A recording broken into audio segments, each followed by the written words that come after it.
Atos 2. Ao cumprir-se o dia de Pentecostes, estavam todos reunidos no mesmo lugar. De repente veio do céu um ruído, como que de um vento impetuoso, e encheu toda a casa onde estavam sentados. E lhes apareceram umas línguas como que de fogo, que se distribuíam, e sobre cada um deles pousou uma. E todos ficaram cheios do Espírito Santo, e começaram a falar noutras línguas, conforme o Espírito lhes concedia que falassem. Habitavam então em Jerusalém judeus, homens piedosos, de todas as nações que há debaixo do céu. Ouvindo-se, pois, aquele ruído, ajuntou-se a multidão, e estava confusa, porque cada um os ouvia falar na sua própria língua. E todos pasmavam e se admiravam, dizendo uns aos outros, pois que?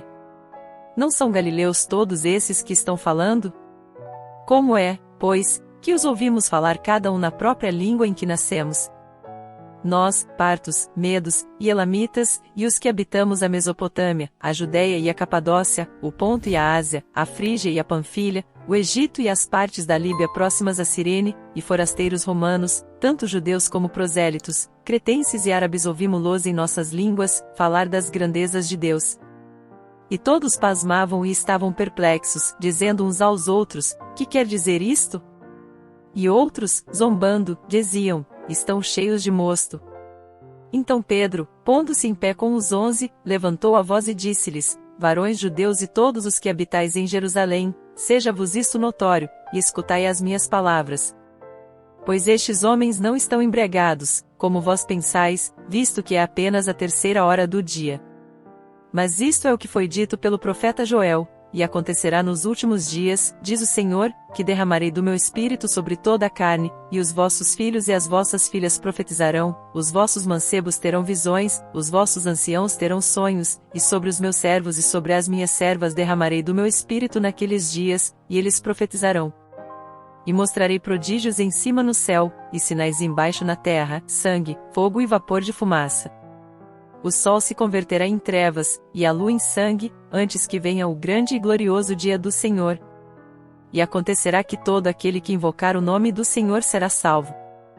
Varões israelitas, escutai estas palavras, a Jesus, o Nazareno, varão aprovado por Deus entre vós com milagres, prodígios e sinais, que Deus por ele fez no meio de vós, como vós mesmos bem sabeis, a este, que foi entregue pelo determinado conselho e presciência de Deus, vós matastes, crucificando-o pelas mãos de iníquos, ao qual Deus ressuscitou, rompendo os grilhões da morte, pois não era possível que fosse retido por ela.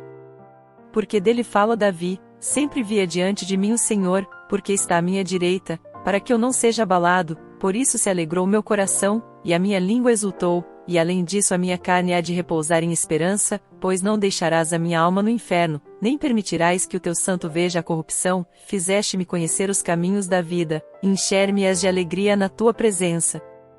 Irmãos, seja-me permitido dizer-vos livremente acerca do patriarca Davi, que ele morreu e foi sepultado, e entre nós está até hoje a sua sepultura.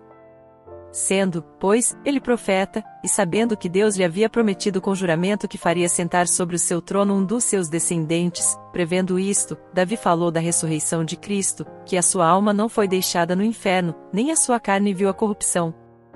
Ora, a este Jesus, Deus ressuscitou, do que todos nós somos testemunhas.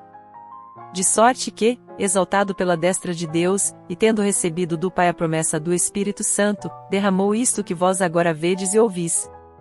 Porque Davi não subiu aos céus, mas ele próprio declara, disse o Senhor ao meu Senhor, assenta-te à minha direita, até que eu ponha os teus inimigos por escabelo de teus pés. Saiba pois com certeza toda a casa de Israel que é esse mesmo Jesus, a quem vós crucificastes, Deus o fez Senhor e Cristo. E, ouvindo eles isto, compungiram-se em seu coração, e perguntaram a Pedro e aos demais apóstolos, que faremos, irmãos? Pedro então lhes respondeu, arrependei-vos, e cada um de vós seja batizado em nome de Jesus Cristo, para a remissão de vossos pecados, e recebereis o dom do Espírito Santo. Porque a promessa vos pertence a vós, a vossos filhos, e a todos os que estão longe, a quantos o Senhor nosso Deus chamar. E com muitas outras palavras dava testemunho, e os exortava, dizendo, salvai-vos desta geração perversa. De sorte que foram batizados os que receberam a sua palavra, e naquele dia agregaram-se quase 3.000 almas, e perseveravam na doutrina dos apóstolos e na comunhão, no partir do pão e nas orações. Em cada alma havia temor, e muitos prodígios e sinais eram feitos pelos apóstolos. Todos os que criam estavam unidos e tinham tudo em comum. E vendiam suas propriedades e bens e os repartiam por todos, segundo a necessidade de cada um. E, perseverando unânimes todos os dias no templo, e partindo o pão em casa, comiam com alegria e singeleza de coração, louvando a Deus, e caindo na graça de todo o povo. E cada dia acrescentava-lhes o Senhor os que iam sendo salvos.